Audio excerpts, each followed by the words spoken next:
Hello, Baseline family. Hope you're doing well. Thanks for queuing this up. Mark Miller here, one of your elders, and I wanted to take a few minutes on video to share with you our plans for regathering on Sunday morning on our campus. As you know, back in March, with the dramatic rise in COVID cases, we ceased gathering in person and converted everything to a virtual and digital format. We did this because of the virus. We know it spreads through human contact and interaction and close proximity. We also know that what makes it so dangerous is that any of us can be asymptomatic and still potentially spread this to someone unknowingly, thus putting ourselves and others at risk and impacting life and ministry. And we know it's slowed by physical distance, by face coverings and hand washing and other forms of hygiene. So with that, it's made it incredibly difficult to plan for regathering. And it feels so counterintuitive at a time in our life as a church. We so want to be together to nurture our relationships and to worship together and to pray together. And yet to do so without the appropriate precautions may place others at risk. And so throughout the planning process, we really sought to anchor ourselves in three things: faith, wisdom, and love. We have faith in God. We exercise faith over fear. God has a grip on all of these circumstances as he has a grip on us. And in that, we exercise what we hope is God-ordained and God-given wisdom as we move forward, and exercise prudence in the way we exercise and plan together. And then finally, we exercise love in the way we are stewards one with another. As it says in Philippians, considering the interests of others above those of ourselves. So that's how we've approached this. And in the elders, of course, in May, I updated you the last time, commissioned a work group to look at what it might look to safely regather and all of the different things that would need to be in place.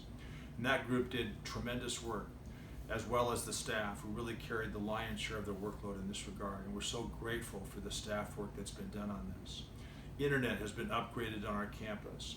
We've purchased enhanced sound and AV equipment. There's been a space plan for regathering that was developed in June, as well as the other precautions and policies and kinds of information that we need to be able to share with all who come on site to worship with us. We also spent some time restructuring the service so that it will work in that kind of environment and also be timed with what will be a virtual gathering on Sunday mornings. That plan was put together and brought to the elders at the beginning of July. And as you might recall, that timeline corresponded with a dramatic rise in COVID cases. Schools immediately moved to virtual, schools and colleges. Businesses were put on increased restrictions because of the tremendous spike that really hadn't been seen since the early days of the virus. And I will share with you also, with permission, that during those weeks in July when we were considering reopening for worship, one of our own, Kyle, a sort of indispensable member of the team, also contacted the virus, and was down for a period of time for understandable reasons. His symptoms were not that severe, but nevertheless, it took him out of commission, and that impacted our timeline. So with that, the elders pushed the pause button, and we waited to watch what would happen next while our plans were readied. And I wanted to take this opportunity to say that we're ready to roll, that we have set September 13th as our initial regathering date on site for Sunday morning worship. And you'll also note that we've already moved our virtual service to that same time, so that beginning on that date, we can sync both of those up with what will be a live streamed worship format from our campus, but one that can also be viewed virtually or digitally. So we're really excited about that. So September 13th is our plan. In that, I wanted to just alert you to a couple of things to be on the lookout for, and a couple of highlights that we're really adhering to going forward. First, we're going to begin and evaluate everything sort of on as we move and do a kind of a measured approach.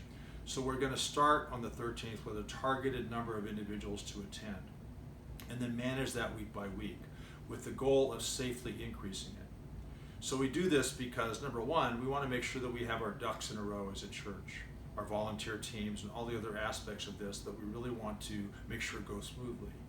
The second reason is that it will allow us to get feedback from those of you who attend in person, as well as those who might be participating virtually, so that we can enhance that experience. And the third aspect of this is that it will allow us to set up a registration system in advance.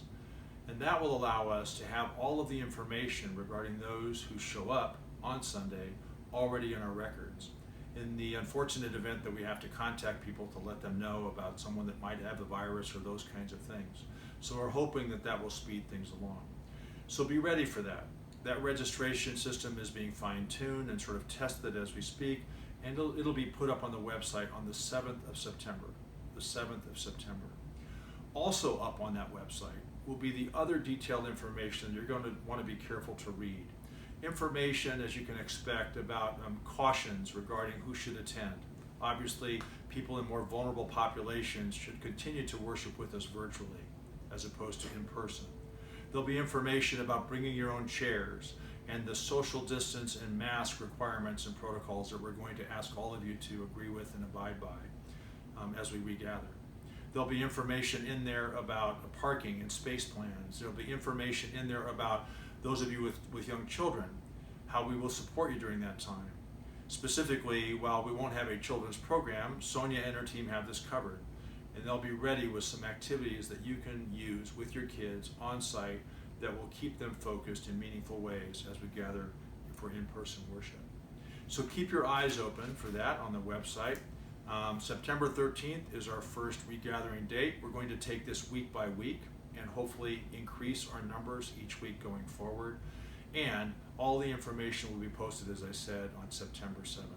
In the meantime, if you have questions, certainly reach out to the elders or staff. Probably Don is your best single point of contact, and he can direct you to someone who has answers to your questions if he doesn't already have them. I will also tell you that he's looking for volunteers as he's coordinating that effort for on-site setup and tear down and the screening stations and check-in stations that we'll have in place. So we'd ask you to consider that and certainly reach out to him if that's something you're interested in doing. So again, September 13th, our first regathering date, timed with what will be our continued worship together virtually in a live stream format.